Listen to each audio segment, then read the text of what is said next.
একটা রাষ্ট্রের পুরোপুরি কন্ট্রোল উচ্চ শিক্ষিতদের হাতে। এখানে মোল্লাদের উপস্থিতি হাতে গোনা 0.1% হবে। 20 কোটি মেহনতি জনতার রক্তে ঘামে গড়া এই দেশটা তারাই লুটোপুটে খাচ্ছে।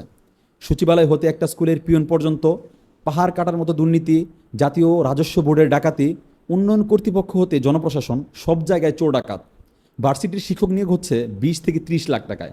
ক্লাসরুমের উন্নয়ন হতে সেমিনার, রেজিস্টার রুম, সব জায়গায় বরাদ্দ মেরে দেয় কথিত উচ্চ শিক্ষায় শিক্ষিতরা। ডিপার্টমেন্টের ক্লাসগুলো ঠিকমতো নেয় না শিক্ষক নামক লর্ডরা।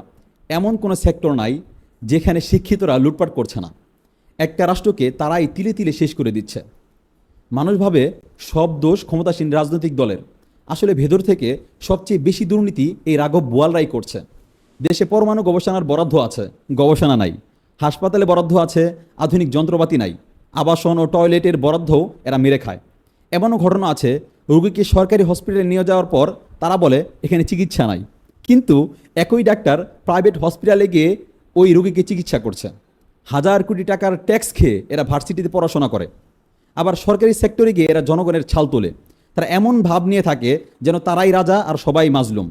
বিভিন্ন সরকারি অফিসগুলোতে গেলে হয়তো আপনি এমনই দেখে থাকবেন। একটা দেশ জাপান হওয়ার কথা, তাকে বানানো হয়েছে উগান্ডা। আর এসব গান্ডুগুলো উঠতে বসতে সব দোষ দেয় হুজুরদের। দেশে মাত্র 4 থেকে 8% শিক্ষার্থী হয়তো মাদ্রাসায় পড়ে, বাকি 90% জেনারেল লাইনের।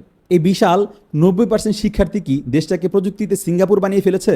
তারা কি রকেট বা মিসাইল বানাতে পেরেছে?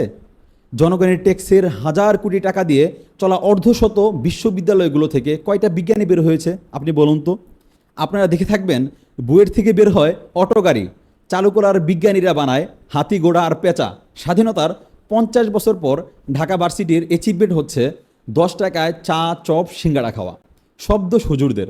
হুজুরা নাকি 4 বিয়ে করে, এই জন্যই তারা মিসাইল বানাতে পারে না। যারা এরকম প্রশ্ন করে তারা আসলেই ওই বুকা গাধার মতো যারা ইতিহাসের বইয়ে গণিতের সূত্র খোঁজে। তবে হাস্যকর বিষয় হলো, এরকমের বুদ্ধিবৃত্তিক প্রতিবন্ধীরাই এদেশের তরুণ প্রজন্মের আইডল।